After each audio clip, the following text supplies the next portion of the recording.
Thank you very much, Tom, for inviting me to this project. It's been very inspiring so far. And I'm already looking forward to the discussion later, but first I want to share some thoughts with you. So in this image we see the 14 districts the GDR was organized in since 1952, showing a school type in each of them. When I mention the topic GDR school architecture, many people say, don't they look all the same? And yes, there are often many examples of one type present in one city, but in the bigger picture, there's far more variation than this image suggests. So today I want to share some thoughts on the school construction program in the 1960s, which constitutes a shift in educational politics and architecture. In the 1950s, new schools were needed. Providing people with education was as important as providing them with housing. Stadionallee in Berlin was a representative project aiming to show that the new state would provide high-quality housing and infrastructure for workers. Representative school construction projects were initiated in rural areas to overcome existing deficits in the sense of the Arbeiter- und Bauernstaat, the state of workers and farmers. The leading role of the teacher was propagated following educational politics of the Soviet Union, but also practices from the National Socialist state, with the notion of national traditions in architecture. On the other hand, the use of those space-saving school benches and traditional building techniques probably suited economic resources of the time.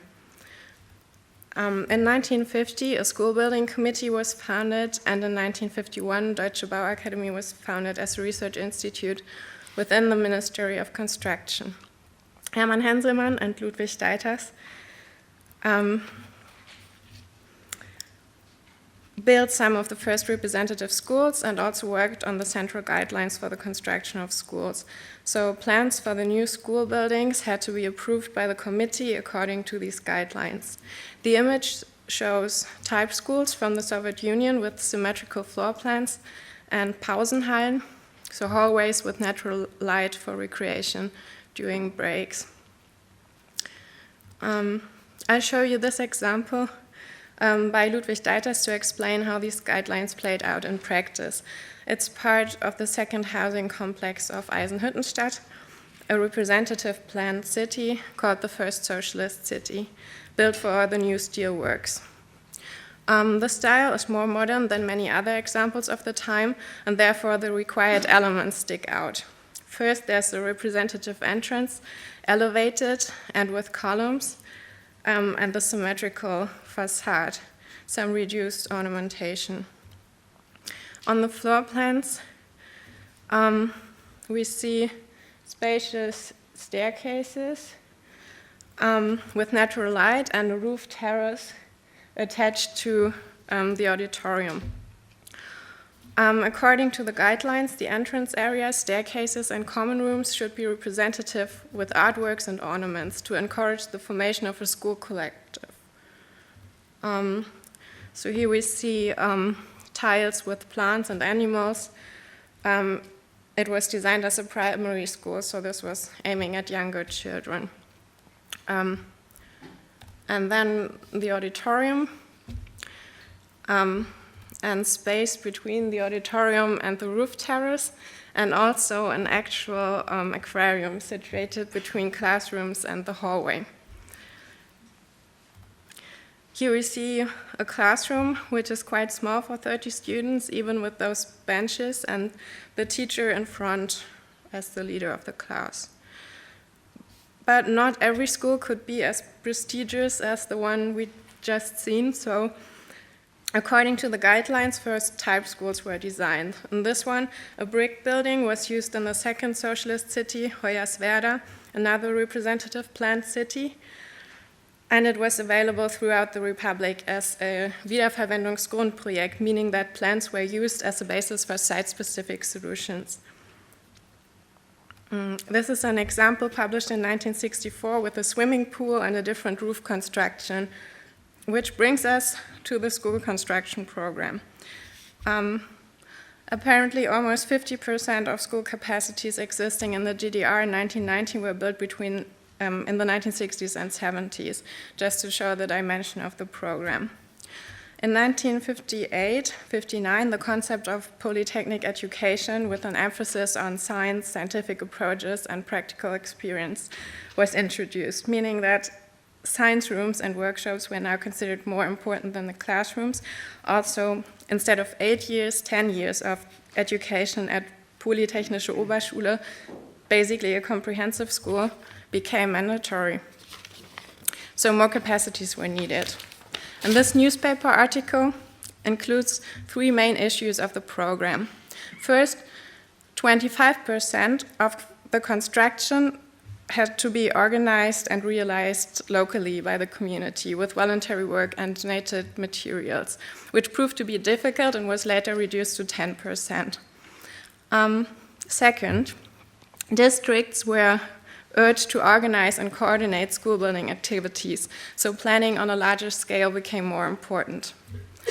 And third, existing school types were not up to date in terms of construction methods, so some building parts were no longer being produced, and industrial construction methods had been developed and tested for housing, especially in Hoyerswerda, so new type schools for the use of prefabricated concrete systems needed to be developed. One of the first examples used in Cottbus still basically has a similar floor plan layout as former type schools. A somewhat representative entrance and Pausenhalle. This image shows a building of the same type with the same floor plans, but a different facade and construction in Hoyerswerda, and remarkable is the planetarium in front. There's also an observatory on top of the school building, by the way, and the planetarium was entirely built by volunteers between 1960 and 69. So we can imagine that there was some space age enthusiasm here. And second issue.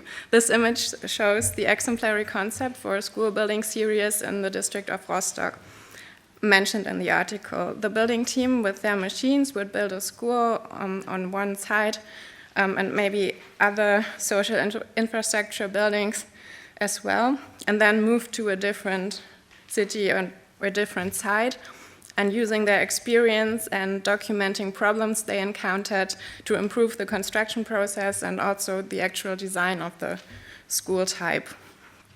And this is the school they built.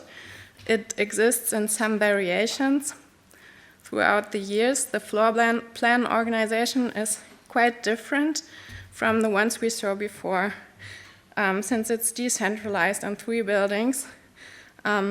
It has more or less square-shaped classrooms with light from both sides, the so-called Schuster-Prinzip, and it doesn't have a central hall for the school collective or something like this.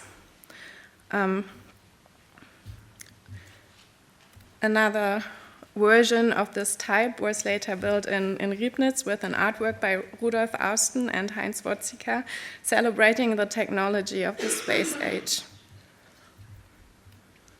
And here's another version of the school in a small village called Bärenhof with only 2 stories, but apparently considered an appropriate motif for a postcard, possibly illustrating progress, despite the more traditional artwork here. So how come these different floor plan layouts became possible? Additional to the requirements of polytechnic education, in a report sent from Bauakademie to State Secretary Walter Ulbricht, the concept of the day school was mentioned as an argument for square-shaped classrooms suitable for flexible uses. The day school concept was put forward in 1960 by the government, some say as a sort of campaign, because 1 year before the wall was built, too many people were leaving the country and the new educational system was causing controversies. So the day school was promoted as a way to support working moms, because unlike in the West, in the GDR, women were considered to be part of the workforce needed for economic survival. In this article, participation is emphasized in the process for implementing the day school concept in the country. Parents and students of each school should develop the concept together with the teachers. A survey is mentioned among students in Berlin saying they imagine activities like slideshows, visits at museums, book reviews, chess, cooking, and photography clubs, and discussions on good behavior. So indoctrination was said to be one of the main concerns of parents.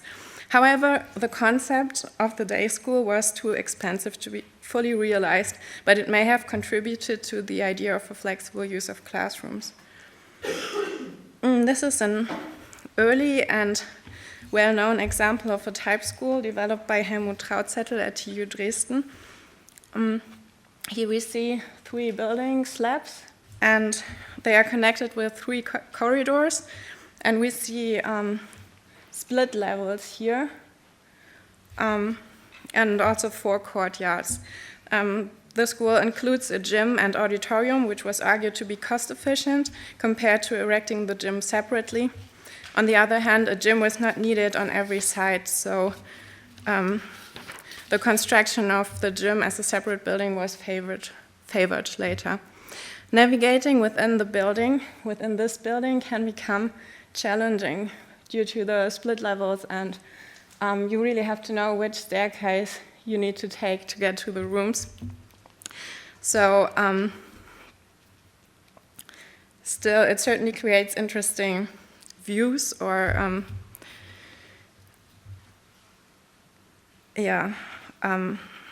perspectives. And the auditorium can be connected to a generous outside space. There's also a main entrance. Imagine an artwork up here. And in this case, it's situated in the back of the building due to the specific urban situation. So here it doesn't unfold its full effect. We have illuminated hallways, and the science room is situated on top of the main entrance, so in a way in a pole position.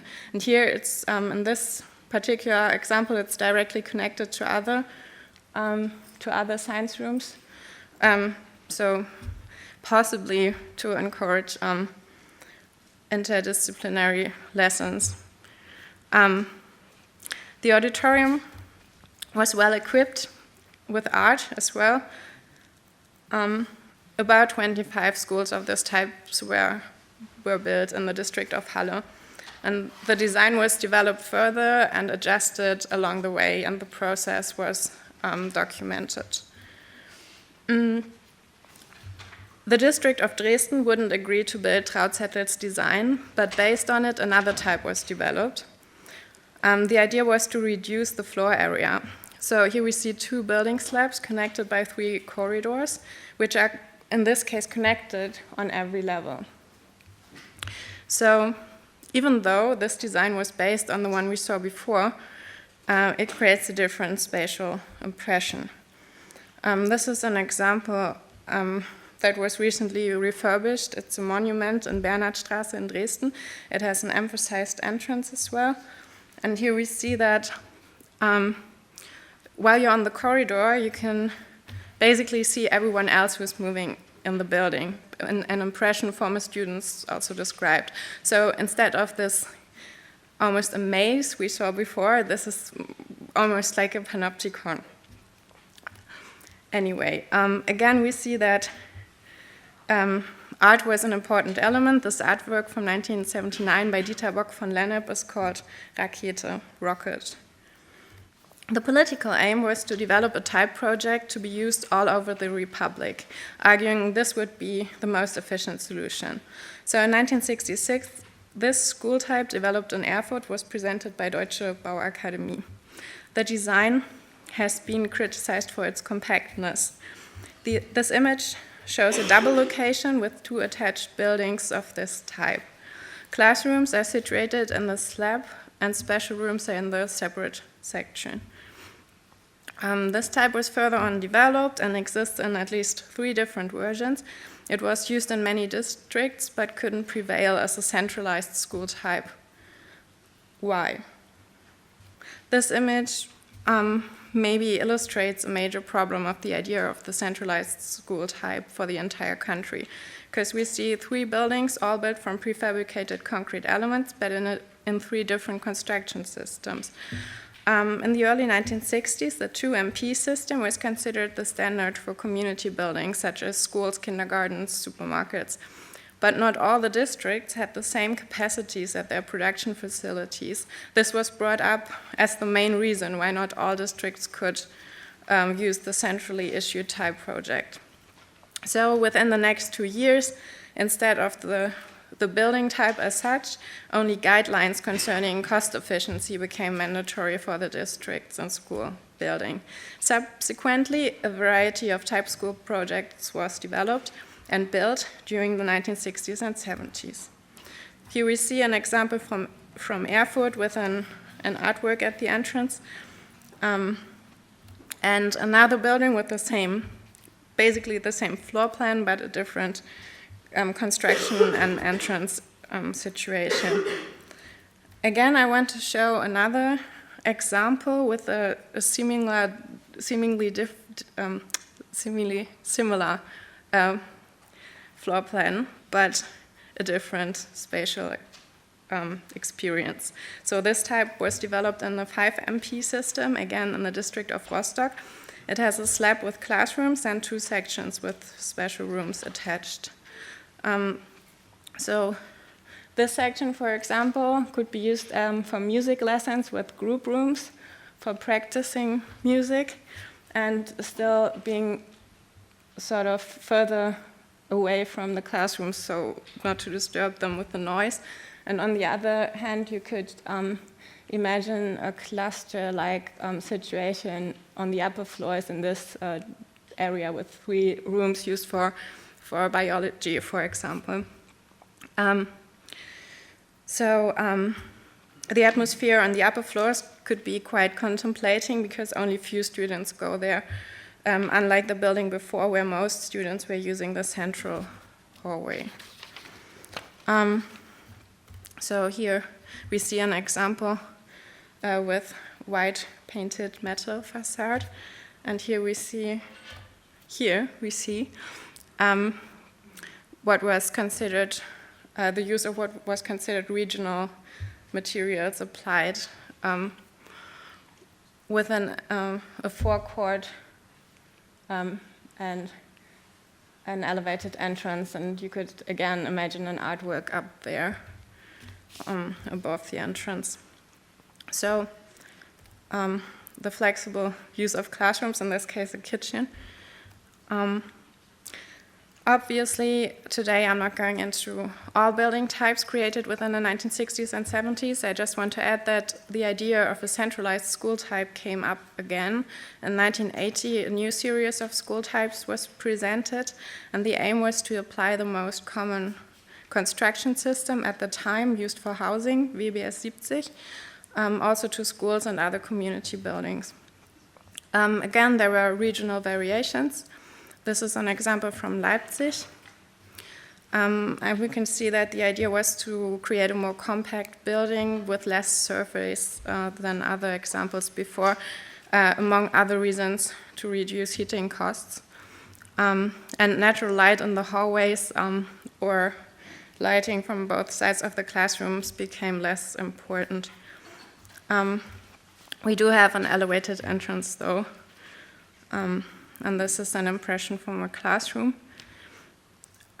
which is not in use nowadays because of fire safety regulations. And the gym was constructed separately. So this image, in conclusion, this image doesn't fully reflect the variations of type school buildings in the GDR.